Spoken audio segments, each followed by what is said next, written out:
औज़ुबिल्लाहिमिनश्शैतानिर्रजीम बिस्मिल्लाहिर्रहमानिर्रहीम अस्सलाम वालेकुम वरहमतुल्लाहि वबरकातुहू। कैसे मेरे सब बहन भाई, ऐसे उम्मीद करते हैं कि मेरे सारे भैन भरा घर हुई है।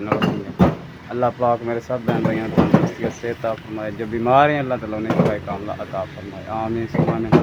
करते हैं इस प्यारी सी दुआ से आज के व्लॉग का आगाज़ करने से पहले, शुरू करने से पहले छोटी जी गुजारिश कि हमारा यूट्यूब चैनल मुकद्दर भाई व्लॉग सब्सक्राइब करें, लाइक करें, वीडियो को शेयर करें और अच्छा सा कमेंट करें, मेहरबानी शुक्रिया। तो आज का व्लॉग कुछ इस तरह का है कि ऐसे आए हुए कम ते सुबह नाश्ता करके आ गया से कम ते पहली लोड अंगा ज लभी है, क्योंकि मेरी तबीयत भी नहीं सी ठीक है। कल की वीडियो दसिया सीगा कि मेरे दिल ते दर्द होंदी सी और कल ब्लड जोड़ा बहुत ज़्यादा लो हो गया सी, बहुत ज़्यादा तबीयत मेरी खराब हो चुकी सी। लेकिन अज मेरा जो ना डॉक्टर को गया सुबह, उत्थे गोलियां लिया वा तो गोली खाधी है, दर्द वाली गोली जी दिल की वो ली है, गोली खाधी है, खा के अल्लाह का नाम लैके अल्लाह पाक नूं सोहने मालक नूं याद करके काम पर आ गए तो अलहमदुलिल्लाह। इत्थे हुण मैं गोला लद्या वा रक्शे दे विच पहला गेड़ा, तो गर्मी भी बहुत ज़्यादा पसीना आ रहा, बहुत ज़्यादा गर्मी हुई खड़ी, हबस बनी खड़ी है। देख सकते हैं मेरे पीछे टैलां और टस्सू वगैरह देख सकते कि टैलां पईयां माशाअल्लाह। रोड चल रहा वा करोड़ रोड, तो बंदे की मजदूर की रेहड़ी भी छड्डी पई है सामने साडे। ते कारोबार बहुत ज़्यादा मट्ठे आ, सौण भादों का करके 2-3 महीने जो ना कारोबार जोड़े बहुत मट्ठे चलते, सैलाब आए हुए आ पाकिस्तान के अंदर, तो वैसे भी कारोबार के हालात कोई नहीं है, हर पासे जोड़ा ना कारोबार बस इदां दा ही आ। अल्लाह पाक रोज़ी देने वाला वा, सोहने मालक के सपुर्द, जो किस्मत जी हुई अल्लाह ताला ने देनी है। पत्थर के कीड़े भी अल्लाह ताला रोज़ी देंदा, अल्लाह पाक के सपुर्द, सोहना मालक खैर करेगा। भुखा तो किसी को नहीं सौन दिंदा, हर हालत रिज़क दिंदा। ते मेरे सामने इधर फैक्ट्री है, और देख सकते इतने बनती है जाली पावा और चूल्हे वगैरह, वो सामने चूल्हे भी पाए हुए उत्थे।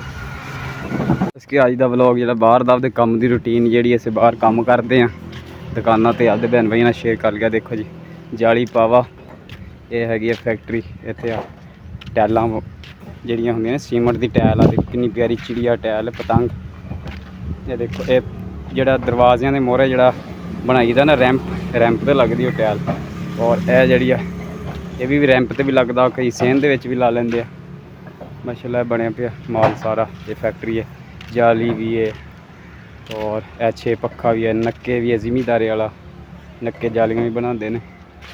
और उधर ऐसा मन गया बहन भाई दिखाना, यह बनी पई है टाइल, टफ टाइल जिन्होंने कहते हैं, टफ टाइल। और उधर भी बन रही है, मजदूर बजरी सट रहा तो हम मैं अपने बहन भाई चूल्हे दिखा दियाँ, तवी चूल्हे यह देखो जी सीमेंट दी बनी हुई तवियाँ, और देखो जी चूल्हे आ नक्के नाल पे हुए। ये है जी साडे शहर का फैक्ट्री नक्का जाली वाली। तो पहले चैनल भी मैं वीडियो बनाना होंदा सीगा, लेकिन वो चैनल जो साडे हत्थों निकल गया, खराब हो गया, डिलीट हो गया, तो न्यू चैनल बनाया वा। साडे भैन भाइयों ने साडे न्यू चैनल पर सपोर्ट करनी है, साडे चैनल की ज़्यादा से ज़्यादा साडे चैनल सबसक्राइब करना, वीडियो ने शेयर जरूर करना, अच्छा जा कमेंट करके तो आपकी राय का इजहार करके भेजना जरूर। देखो जी नक्कियां की लगी हुई लाइन सल्लल्लाहु अलैहि वसल्लम जी, जोर की अजान भी हो रही है। तो पहला गेड़ा मैंने लभ्या वा, जोर दियां अजानां दिल होने लग गई। इतों आप भी हिसाब ला लो कि काम की किन्ना की काम चल रहा वा पाकिस्तान के अंदर। बहुत काम, मजदूरी करना बहुत मुश्किल है जी, बहुत मुश्किल है मजदूरी करना। अल्लाह पाक हक हलाल दा रिज़्क अता फरमाए। देखो बंदा जो धुप च लगा हुआ बजरी लोड करने ने, बजरी लानी है, फिर इन्हें आपका मटीरियल तैयार करना तो बनाना। देखो जी नक्कियां दी लाइनां लगियां हुई माशाअल्लाह, देख सकते नक्के है जोड़े जिमीदारां ते मरब्बियां दे विच लगांदे हैं ना, क्यारियां के हिसाब नाल और किलियां के हिसाब नाल भी लगते हैं। यह देखो माशाअल्लाह कितनी खूबसूरत टाली है, शीशम का दरख्त थल्ले मंजी डाई हुई है, ठंडी ठंडी इत्थे हवा आई है। हुण इत्थे छां ते आया तो ठंडी हवा आई। ये है जी साडे फतेहपुर की फैक्ट्री, पावा जाली वाली नक्का फैक्ट्री रोड पे। तो बाकी अल्लाह रखे खैर, असे लोड कर लिया वा आपदा गोला, तो हुण असीं भी चलते हैं अपनी मंजिल की तरफ। साडे बहन भाई ने साडा साथ देना वा, साडी वीडियो फुल वाच करनी आ। अल्लाह पाक साडे बहन भाइयों तंदुरुस्ती सेहत अता फरमाए, जिहड़े साडी वीडियो फुल वाच करते हैं, साडे चैनल की सपोर्ट करते हैं और अच्छा जा कमेंट करते हैं। देखो आ टैलों वाली दुकान है। इदा इन्होंने दुकानों पर असीं काम करते हैं। आ सामने रोड चल रहा करोड़ रोड, करोड़ों वाली सड़क फतेहपुर में जाती है, साढ़े फतेहपुर शहर में। देखो यह टैल मुल्तान की टैल आ, लइए की टैल आ, हर रंग की टैल आ इत्थे, ते बजरी वगैरह भी है। इन्होंने दुकानों पर असीं काम करीदा, यही साडा काम आ, यही साडी मजदूरी है। यह टस्सू है बरीक इंची वाला टस्सू है। मैं तो गोला जो लद लिया वा, फिर परली दुकान तो लदनी है टैल, इतों गोला लद्या क्योंकि उस दुकान पर गोला है नहीं सीगा। यह देखो जी ये 100 गोला होया वा, 150 आख्या सी, बाकी फिर ले जाएंगे। और शहर के साढ़े सामने टावर नज़र आ रहे हैं जी। हुण इस फैक्ट्री च आया, इतों मैं टैल लदनी सी, सामने टैल लदी है।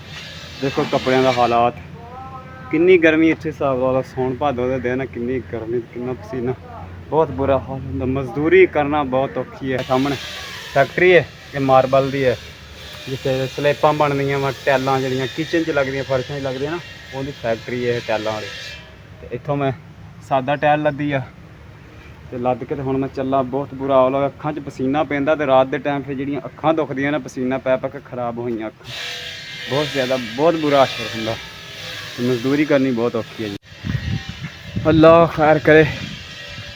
300 टैल तो 300 गोला में लद लिया, तो हुण मैं चला। यह देखो जी यह मार्बल फैक्ट्री है। ये देखो मेरे माल पिया होया।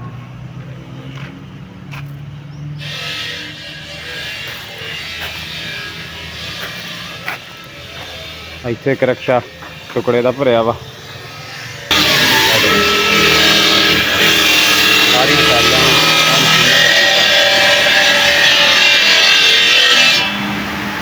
मशीन चल रही है, इतने बन रहा, इहदी रगड़ाई हो रही है, कटर चल रहा होगा रगड़ाई का, बहुत ये भी औखा काम आ।